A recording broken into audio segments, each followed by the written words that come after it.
अस्सलाम वालेकुम दोस्तों, मेरा नाम है ज़ियाउल इस्लाम और आप देख रहे हैं ज़ियाउल कुरान। आज हम बात करेंगे कि बिस्मिल्लाहिर्रहमानिर्रहीम का मफ़हूम क्या है और क्यों अल्लाह ताला की ज़ात ने खुद को मेहरबान और रहम करने वाला कहा है। तो शुरू करते हैं आज की वीडियो। बिस्मिल्लाहिर्रहमानिर्रहीम। इस्लाम जो तहजीब इंसान को सिखाता है उसके कवायद में से एक कायदा ये भी है कि इंसान अपने हर काम का आगाज अल्लाह का नाम लेकर करे, और इस कायदे की पाबंदी अगर शौर के साथ की जाए तो 3 फायदे लाजमन हासिल होंगे। पहला ये कि इंसान बहुत से बुरे कामों से बच जाएगा, क्योंकि अल्लाह का नाम लेने की आदत उसे उस काम के शुरू करने से पहले ये सोचने पर मजबूर कर देगी कि क्या वो इस काम पर अल्लाह का नाम लेने के लिए हक बजानब है या नहीं। ये ख्याल इंसान को उस काम के अंजाम देने या ना देने का फैसला करने में बहुत मददगार साबित होगा। दूसरा ये कि अल्लाह का नाम लेने से इंसान की जहनियत और जिस्मानी अज़ा बिल्कुल सही सिमत इख्तियार करेंगे और वो हमेशा सही तरीन नुक्ता से अपनी हरकत का आगाज करेगा। तीसरा और सबसे बड़ा फायदा ये होगा कि जब इंसान अल्लाह के नाम से काम का आगाज करेगा तो अल्लाह की ताईद और तौफीक हमेशा इंसान के शामिल हाल होगी और उसके काम में बरकत डाली जाएगी और शैतान की फसाद अंगेजियों से उसे बचा लिया जाएगा।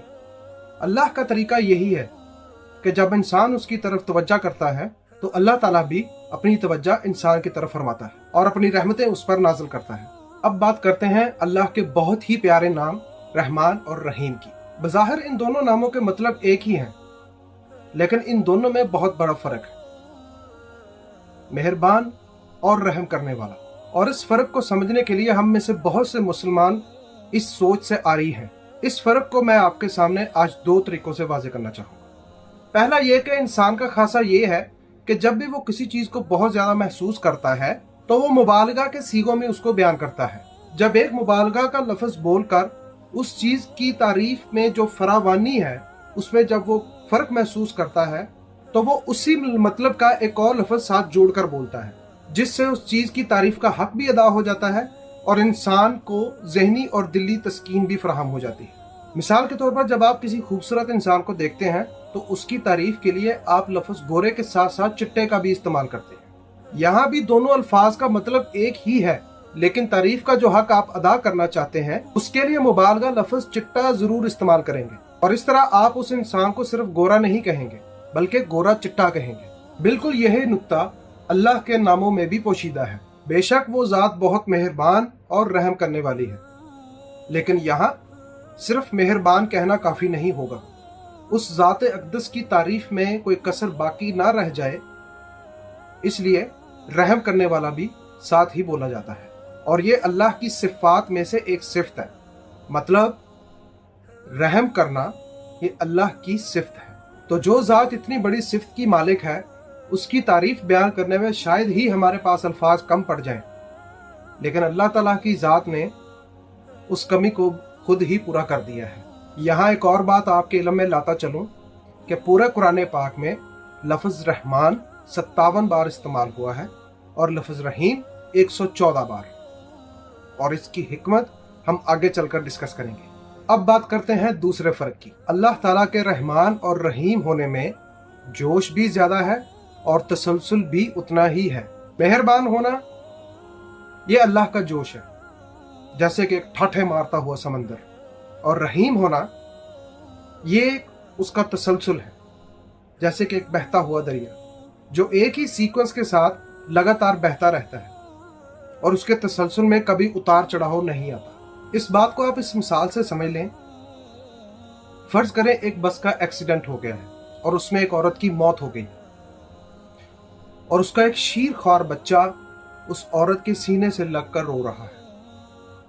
अब उस बच्चे को तो नहीं पता कि उसकी माँ इस दुनिया फानी से जा चुकी है, लेकिन उस नज़ारे को देखकर जो तमाशाई वहां पे मौजूद होंगे उनके दिल में जो रहम का एक उभार आएगा वो रहम एक ठाठे मारते हुए समंदर जैसा हो। हर कोई कोशिश करेगा कि उस बच्चे को मैं गोद ले लूं। अब उसी रहम का एक तसलसल क्या होगा जो उस बच्चे को देखकर आपके दिल में पैदा हुआ था, इसे समझाने के लिए इसी मिसाल को मजीद आगे ले चलते हैं। आप उस बच्चे को घर ले आते हैं, उसे पालते हैं, पोसते हैं, लेकिन उस रहम के तसलसल में एक इंसान होने के नाते जो कमी वाकया होगी वो ये होगी कि आहिस्ता आहिस्ता आपके दिल में ये चीज़ आएगी कि मेरे तो पहले ही बहुत अखराजात हैं, मैं अपने बच्चों का भी पेट पाल रहा हूँ और ऊपर से अब इसको भी मैं उठा के घर ले आया हूँ, तो मुझे इस एक्स्ट्रा बच्चे की ज़रूरत नहीं थी।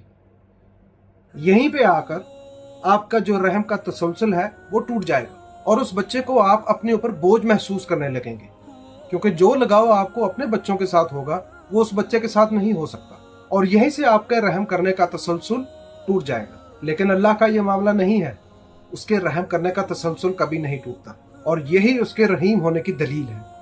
उसका रहम एक ही फ्लो में चलता है, और उसकी यही सिफ्त इस बात को भी साबित करती है कि अल्लाह अपने बंदों से 70 माओं से भी ज्यादा मोहब्बत करता है। अब इस बात को मजीद अल्फाज से साबित कर दूं, मिसाल के तौर पर जब किसी इलाके में बारिश होती है तो वहां पर उसके मानने वाले और उसको ना मानने वाले दोनों आबाद होते हैं, लेकिन बारिश पूरे इलाके पर यकसा तरीके से बरसती है, तो उस बारिश का फायदा उसके मानने वाले भी उठाते हैं और उसके ना मानने वाले भी उठाते हैं। उसकी मेहरबानी हर इंसान पर बराबर होती है, इसलिए रहमान यानी मेहरबान पूरे कुरान पाक में 57 बार आया है, और रहीम इससे दुगनी बार आया है, 114 बार।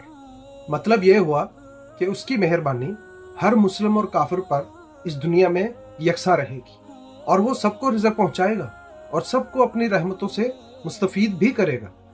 लेकिन आखिरत का मामला कुछ अलग होगा। आखिरत में मुशरिकों पर कोई रहम नहीं किया जाएगा, वहां सिर्फ वही लोग उसकी रहमत के साए में रहेंगे जो दुनिया में उसके अहकामात पर अमल करते रहे होंगे।